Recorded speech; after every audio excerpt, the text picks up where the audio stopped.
Israel spyware Pegasus బారిన పడిన వారు ఒక్క భారతదేశంలోనే 100 మంది ఉన్నట్లు తేలింది.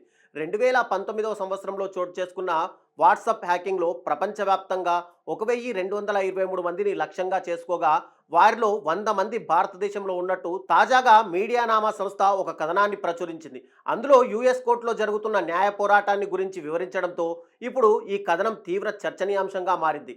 పెగాసస్ను తయారు చేసే ఇజ్రాయెల్ ఎన్ఎస్ఓ గ్రూపు టెక్నాలజీస్ మెటాకు చెందిన వాట్సాప్ మధ్య అమెరికా న్యాయస్థానంలో కేసు విచారణ జరుగుతోంది. దానిలో భాగంగా తాజాగా దాఖలైన అఫిడవిట్ ప్రకారం ఆ సంస్థ ఈ సంఖ్యను నిర్ధారించింది.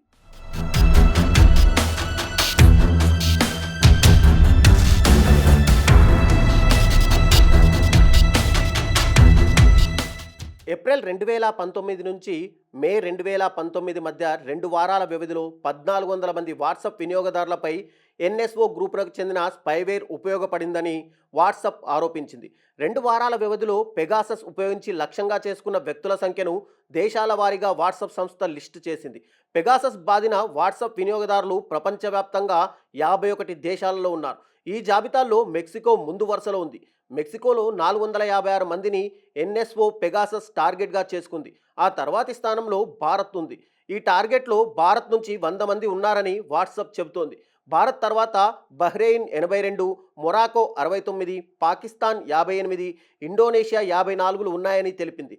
ఇక టర్కీ నుంచి 26 మంది, స్పెయిన్ నుంచి 21 మంది, ఫ్రాన్స్ నుంచి 7గురిని ఈ స్పైవేర్ ద్వారా టార్గెట్ చేశారు. అయితే 2019 వాట్సాప్ హ్యాకింగ్ ప్రచారంలో లక్ష్యంగా చేసుకున్న వ్యక్తుల వివరాలు మాత్రం అస్పష్టంగా ఉన్నాయి. అయితే మెటా వాదనను ఎన్ఎస్ఓ తోసిపుచ్చినట్టు ఇజ్రాయెల్ వార్తా సంస్థ ఒకటి వివరించింది. 2021 జూలైలో 17 మీడియా సంస్థల బృందం మానవ హక్కుల సంస్థ అమ్నెస్టీ ఇంటర్నేషనల్ జరిపిన దర్యాప్తులో భారత్తో సహా ప్రపంచవ్యాప్తంగా జర్నలిస్టులు, సామాజిక కార్యకర్తలు, రాజకీయ నాయకులపై అనధికారిక నిఘా కోసం పెగాసస్ను ఉపయోగించినట్టు తేలింది.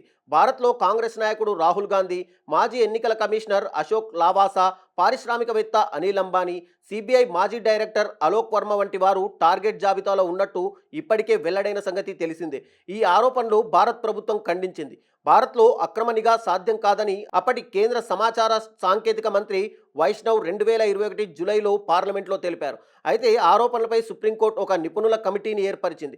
2022 ఆగస్టులో ఈ ప్యానెల్ 29 ఫోన్లకు గాను 5 మాల్వేర్ను గుర్తించిందని కోర్టు వివరించింది. అయితే ఈ విచారణకు భారత్ ప్రభుత్వం నుండి సహకారం లభించలేదు.